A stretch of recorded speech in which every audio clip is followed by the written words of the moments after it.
Señor. Él así me habló, Él así me habló. Él así me habló. Cuán débil es tu fe, débil es tu fe. Hijo, vela en oración, vela en oración, y a ti todo te seré. El mensaje de hoy se titula Requisitos de Cristo para ser el gran sumo sacerdote.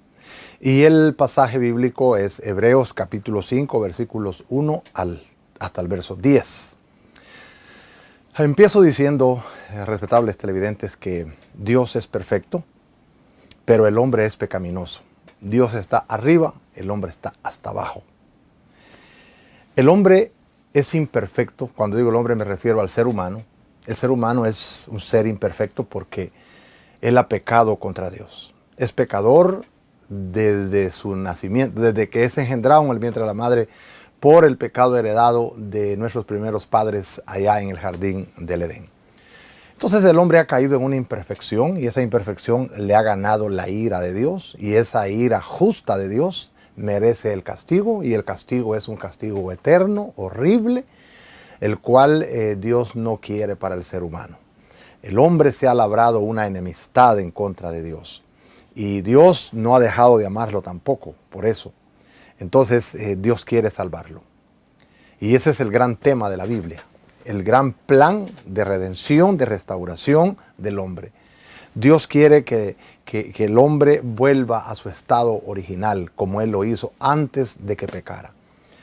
Dios quiere que el hombre pueda estar con Él, pero el hombre, para estar con Él, tiene que tener la perfección primigenia para poder ser aceptado, porque delante de Dios no puede entrar la imperfección, delante de Dios no puede entrar lo sucio. Entonces, la única posibilidad que la ley de Dios admitía y admite, es que hubiera un sustituto del pecador, un representante, y un representante que fuera de su misma naturaleza, pero que fuera limpio, que fuera sin pecado. Un representante perfecto que pueda mediar entre ambos, entre el hombre y Dios y entre Dios y el hombre. Tiene que ser un sustituto perfecto, santo, limpio, y que pueda cubrir el mal del hombre. Y no solo cubrirlo, pero también limpiarlo. Y el pecador, entonces, cuando ese representante es posible, necesita confiar en su cubridor, diríamos, en su limpiador, en su purificador, en aquel que lo puede limpiar. Y ese es el gran mensaje del Evangelio. Y es el gran mensaje aquí en la epístola a los Hebreos, de que Jesucristo cumple con todos los requisitos de ese representante, de ese sustituto, de ese mediador, de ese sacerdote, que es lo que quiere decir la palabra sacerdote, uno que le hace de intercesor, de intermediario. Y Jesucristo, veremos en este pasaje, que cumple todos los requisitos para ser el gran sumo sacerdote. Él cumple todos los requisitos y difiere de todos los otros sacerdotes y sumos sacerdotes que hubo en la antigüedad, en el pueblo judío, en el sacerdocio levítico. Aquel sacerdocio se instauró como una prefigura del sumo sacerdote que vendría después. Dios escogió a los sacerdotes desde Aarón, de la tribu de Leví, del pueblo de Israel, para que Aarón fuera el primer sumo sacerdote, o sea, el jefe de los sacerdotes, el supervisor de los sacerdotes, y los demás solamente se le llaman sacerdotes. Entonces, todos aquellos sacerdotes, empezando hasta con Aarón, todos eran imperfectos porque todos eran pecadores. Pero de alguna manera ellos estaban como preparando al pueblo para aquel sumo sacerdote que tendría que venir un día, que era el absolutamente perfecto. Entonces vemos que el hombre, para ser sumo sacerdote, vamos a empezar con eso, para que fuera sumo sacerdote, un hombre terrenal, tenía requisitos, y aquí están algunos de ellos del versículo 1 al 4.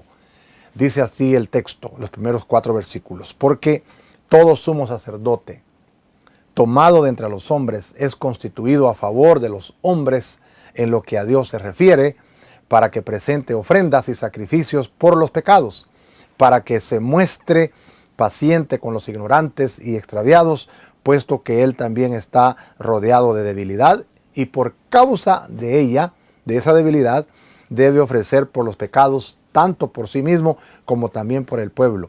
Y nadie toma para sí esta honra, sino el que es llamado por Dios, como lo fue Aarón. Aquí podemos ver requisitos que tenía que cumplir el sumo sacerdote en el Antiguo Testamento para que pudiera llegar a ser como tal. Y por cierto, debemos decir que esos requisitos que son aplicados al sumo sacerdote y a los sacerdotes en el Antiguo Testamento son aplicables para el ministro cristiano de hoy. En primer lugar, dice aquí que el sacerdote o el sumo sacerdote debe ser nombrado por Dios para representar a los hombres ante Dios. Eso es lo primero. Es un hombre escogido entre los hombres y es constituido, dice, por Dios.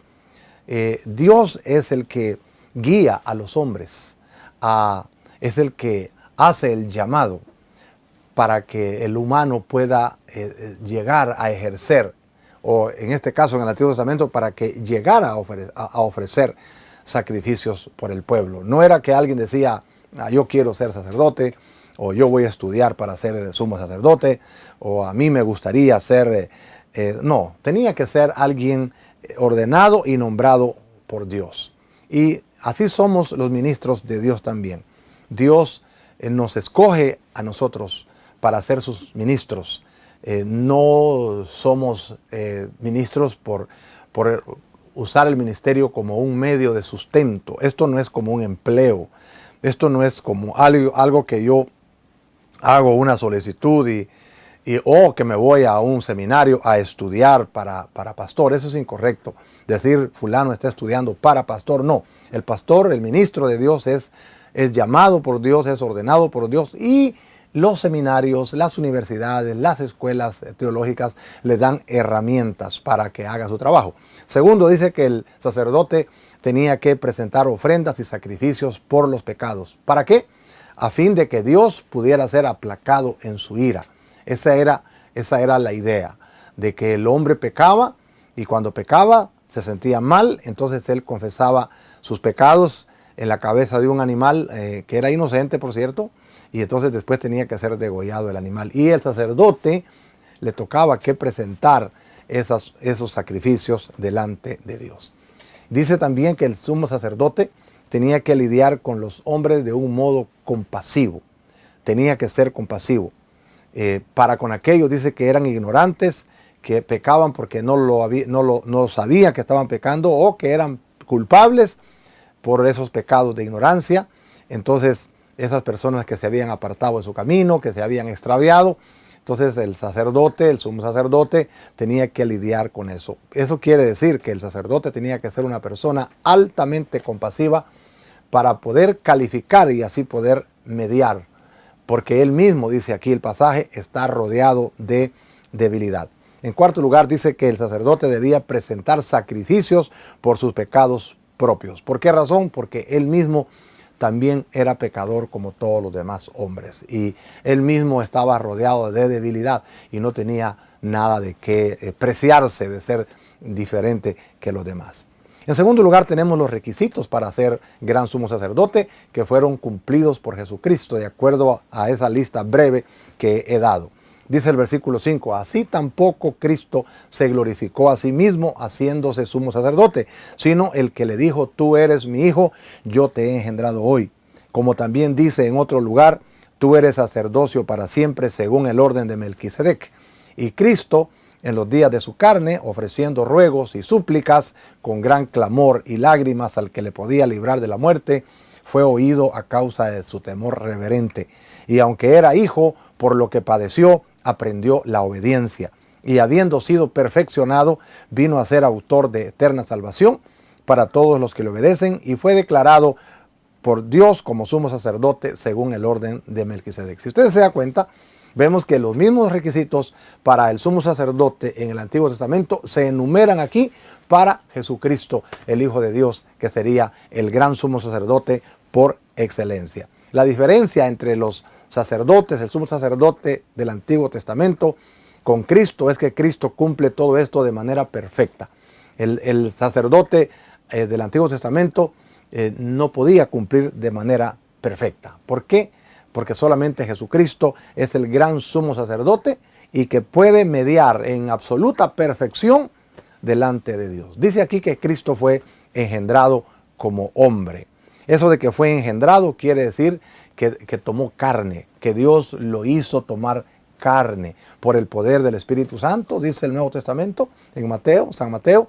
Él fue introducido en el mundo para tomar naturaleza humana, para poder entrar al mundo como hombre, poder identificarse con el hombre, poder padecer las experiencias del hombre. Eso quiere decir aquí cuando dice que Él fue engendrado. Engendrado para ser enviado como un representante eterno del hombre ante Dios. Porque cuando Cristo nació de la Virgen María, también Juan dice que en el principio era el Verbo y el Verbo era con Dios y el Verbo era Dios. Es decir que Cristo tiene preexistencia, es preexistente. Antes de que todo fuera hecho, el Señor ya era. Antes que Abraham, yo soy, dijo el Señor. Segundo, dice aquí que Cristo se sacrificó Él mismo.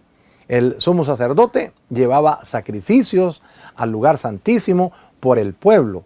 Él llevaba sacrificios, pero Cristo no llevó sacrificios de animales, ni nada de eso. Jesucristo se sacrificó Él mismo y sufrió amargamente con y por el hombre. Dice el verso 7, y Cristo en los días de su carne, ofreciendo ruegos y súplicas, con gran clamor y lágrimas, al que le podía librar de la muerte, fue oído a causa de su temor reverente. Debo decirle que nadie ha sufrido en esta vida como Cristo Jesús. Los sufrimientos de Cristo no fueron solamente por una persona, fue por todas las personas de toda la historia, de todos los que habían pasado antes, los que estaban presentes y los que hemos venido después y los que vendrán después y que se arrepientan de sus pecados. Cristo llevó todos esos sufrimientos y esa es una intensidad horrible, la más dura experiencia sufrida por alguien. Él vino a morir por los pecados de todo el mundo y dice que Él fue oído a causa de su temor reverente. ¿Qué niveles, a qué niveles tan bajos descendió el Señor Jesucristo estando en el cielo, en su trono de gloria, venir al mundo y tomar nuestras desgracias de pecado, nuestras miserias?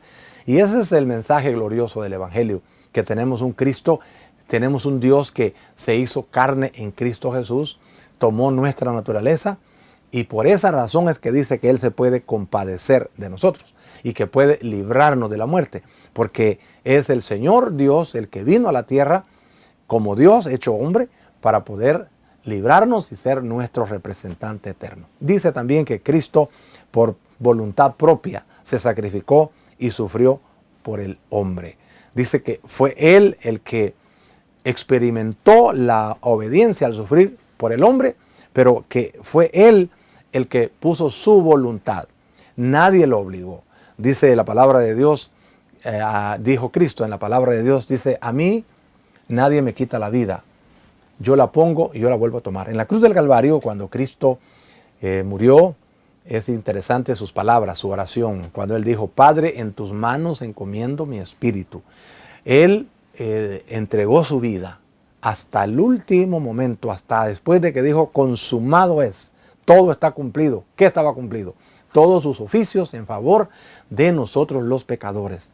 Todo el oficio de sustitución se había cumplido. Había llegado a su fin todo aquel ciclo de sacerdotes y sumos sacerdotes que lo representaban, es decir, que lo prefiguraban a Él. Y ahora, una vez que cumple todo, cuando Él quiso, Él entregó el Espíritu. Pero no se lo quitó nadie. Él lo entregó por voluntad propia. Y todo aquello lo hizo porque era la voluntad de Dios para cumplir los requisitos para ser nuestro máximo representante delante de Dios. Y dice aquí que Cristo fue hecho perfecto. Dice el verso 9, habiendo sido perfeccionado. Es decir, para garantizar una obediencia perfecta delante de Dios. Él tuvo que descender hasta lo más bajo y luego garantizar una obediencia perfecta a nuestro favor. Cristo hizo un historial de obediencia a nuestro favor y fue perfeccionado. Es decir, el Señor tuvo que, como humano, ser perfeccionado a favor del hombre. Como quiera, son temas bastante profundos, pero todo aquello el Señor lo hizo por nosotros. Él descendió hasta lo más bajo, hasta lo más humillante que puede haber, pero sin pecar, y luego Él va siendo formado, va siendo perfeccionado para presentarnos a nosotros perfectos delante de Dios. Toma nuestra necesidad y la lleva hasta presentarla delante de Dios, perfeccionados por su poder. Luego dice que Cristo fue declarado como sumo sacerdote por Dios. Dice, fue declarado por Dios como sumo sacerdote según el orden de Melquisedec. ¿Qué quiere decir eso?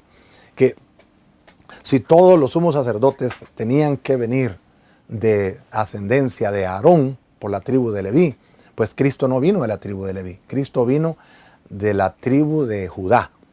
Entonces, por esa descendencia Él no calificaría para ser sumo sacerdote. Pero dice que había otro sumo sacerdote antes que Aarón, mayor que Aarón, personaje misterioso que está en Génesis, que se llama Melquisedec. Y dice que este era rey y era sacerdote. Dice que Él es declarado según el orden de Melquisedec, no según el orden de Judá. Para decir pues que la salvación es de Dios y viene de Dios, y Dios constituyó a Jesucristo como sumo sacerdote y lo envió a salvarnos. Entonces Jesucristo como sumo sacerdote es mejor que Aarón y mejor que todos los demás sacerdotes. ¿Por qué? Porque ellos eran muchos, eran cantidades grandes de sacerdotes. Cristo era solo uno. Aquellos sacerdotes o sumos sacerdotes ofrecían sacrificios de animales. Cristo se ofreció a sí mismo. Aquellos morían. Cristo vive para siempre. Él es el gran sumo sacerdote que puede representarnos ante Dios, que puede presentarnos perfectamente delante de Dios. Eso sí, a todos los creyentes que sean obedientes, a todos aquellos que creen y le obedecen y le siguen y le sirven, le agradan. Cristo Jesús es nuestro sumo sacerdote. Así que solo hay un gran sumo sacerdote de parte de Dios. No hay más. Todo el ciclo de sacerdotes del Antiguo Testamento ha quedado totalmente cancelado. Porque aquellos que prefiguraban al gran sumo sacerdote que iba a ser Cristo, aquellos ya pasaron a la historia. Ahora tenemos un sumo sacerdote que es Jesucristo. Él es nuestro gran sumo sacerdote. Él es nuestro representante. Él es nuestro vicario en el cielo. Él es el que intercede por nosotros. Y sin Él estamos perdidos y sin esperanza. Y todos necesitamos a ese sumo sacerdote urgentemente.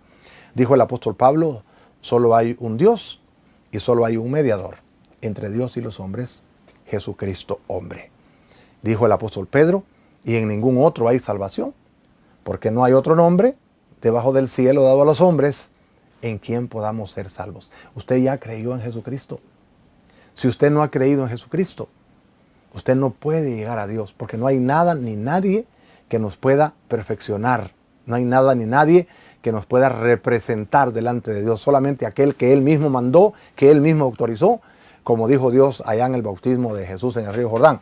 Este es mi Hijo amado, en quien tengo contentamiento. Entonces, en otro pasaje, cuando el Señor se transfigura allá en el monte, hay una voz del cielo que dice, este es mi Hijo amado, en quien tengo complacencia, a Él oíd. No hay otro nombre debajo del cielo dado a los hombres en quien podamos ser salvos. Jesucristo cumple todos los requisitos de parte de Dios para ser nuestro sumo sacerdote, nuestro sumo representante, nuestro máximo representante. Y fuera de Él no hay quien nos pueda salvar. Él es nuestro único abogado, el único camino, la única verdad, la única puerta para entrar a Dios. Y sin Él no hay nada que se pueda hacer. Pero gracias a Dios que la puerta está abierta para que usted pueda entrar a Dios, y si ya entró, pues entonces estemos agradecidos y vivamos en una vida de santidad agradable a Él hasta que Él nos meta definitivamente allá a su reino maravilloso. Oremos. Padre nuestro que estás en los cielos, muchas gracias, Señor, por Cristo Jesús, el gran sumo sacerdote que tú nos has dado. Padre, gracias por tanta bondad. Gracias porque a pesar de ser pecadores, que nos volvimos tus enemigos, que nos portamos feamente delante de ti, tú has querido enviar a Jesucristo, nuestro Salvador, para abrir un camino nuevo y vivo para poder llegar delante de ti, oh buen Padre Santo. Señor, gracias por esta salvación tan grande. Te suplicamos por aquellos que no te conocen, que también puedan creer en ti y que puedan ser, Señor, personas que se integren al grupo de los redimidos por la sangre preciosa de Cristo Jesús, el Cordero de Dios que quita el pecado del mundo y el único sumo sacerdote que tú nos has dado. Gracias, Señor. En el nombre de Jesús. Amén.